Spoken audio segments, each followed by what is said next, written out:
အားလုံးမင်္ဂလာပါကျွန်တော်ခုပြောပြမယ့်အကြောင်းအရာတော့ဗုဒ္ဓဘုသားသမီးတွေရဲ့ဘဝတက်သက်တာ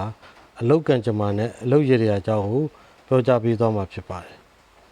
ဒီဗုဒ္ဓဘုသားသမီးတွေရဲ့ဘဝတက်သက်တာအလုတ်ကံကြမ္မာကိုကြည့်တဲ့အခါကျတော့ဗုဒ္ဓဘုသားသမီးတွေကသူတို့ရဲ့ဘဝတစ်လျှောက်လုံးမှာအလုတ်နဲ့ပတ်သက်လို့ရန်တိုက်ခံအပြိုင်ဆိုင်ရန်များတာတွေ့ရပါတယ်အထူးသဖြင့်အပြင်ရန်နဲ့ဆိုင်ရင်အတွင်းရန်ကိုယ့်ရဲ့ဝင်းကျင်မှာရှိတဲ့ရန်ဒါမှမဟုတ်လဲကိုယ့်ရဲ့လက်အောက်ငယ်သားရန်ကိုယ့်ရဲ့အုပ်စုအဖွဲ့အစည်းထဲမှာရှိတဲ့ရန်အဲ့ဒါပို့ပြီးတော့ကိုယ့်အတွက်ရန်တိုက်ခံပုံများနေတာကိုတွေ့ရှိရတာဖြစ်ပါတယ်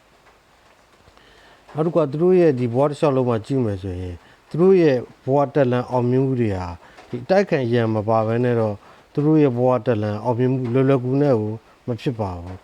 ဒါပဲတခုတော့ရှိတယ်သူတို့ကဘဝမှာအောင်မြင်မှုတွေသူများတဲ့ဆိုင်ပို့ပြီးတော့ရရှိတဲ့လူတွေအဲ့လိုလူမျိုးတွေကြည့်လိုက်မယ်ဆိုရင်ဗုဒ္ဓဘုသားသမီးတွေဖြစ်တာကိုတွေ့ရှိရပါတယ်ဟုတ်ပြီအဲ့တော့ဗုဒ္ဓဘုသားသမီးတွေရဲ့ဘဝတစ်လျှောက်လုံးဒီလုပ်ငန်းနဲ့ပတ်သက်လို့အောင်မြင်တဲ့ရည်ရည်လေးရှိပါတယ်အဲ့တော့ဗုဒ္ဓဘုသားသမီးတွေကသူ့ရဲ့ဘဝတစ်လျှောက်လုံးမှာသူ့ရဲ့လုပ်ငန်းတွေအောင်မြင်ခြင်းနဲ့ဆိုရင်ဒီဗုဒ္ဓဘုတွေနဲ့9နာရီကနေ10နာရီခွဲကြားအချိန်ရောက်တိုင်းကိုကိုယ့်ရင်ဖះမှာဒါမှမဟုတ်လေအလုတ်ကဖះမှာဒီဖန်ခွက်လေးတဲ့ရေထည့်ယူအဲ့ဖန်ခွက်ထဲမှာဗရောက်ရွက်9ရွက်ထည့်ပြီးတော့လှူပြီးတော့လုပ်ငန်းနဲ့ပတ်သက်တဲ့ကိစ္စတွေအောင်မြင်ပါစေအဆင်ပြေပါစေဆိုပြီးတော့ဆုတောင်းမယ်ဆိုရင်ကိုယ့်ရဲ့လုပ်ငန်းတွေအခက်အခဲတွေကျော်လွှားပြီးတော့လုပ်ငန်းတွေအောင်မြင်မှာဖြစ်ပါတယ်နော်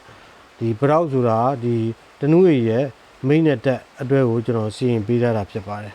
ပုံမှန်လူပေးမယ်ဆိုရင်ဒီဗုဒ္ဓဘုသားသမီးရဲ့လုပ်ငန်းတွေအောင်မြင်လာမှာဖြစ်ပါတယ်အဆင်ပြေလာမှာဖြစ်ပါတယ်ဗုဒ္ဓဘုသားသမီးအားလုံးကျမ်းမှချမ်းသာကြပါစေမိမိတို့ရဲ့လုပ်ငန်းကိုင်ငံများအဆင်ပြေကြပါစေလို့ဆုတောင်းပေးလိုက်ပါတယ်အားလုံးကျမ်းမှချမ်းသာကြပါစေ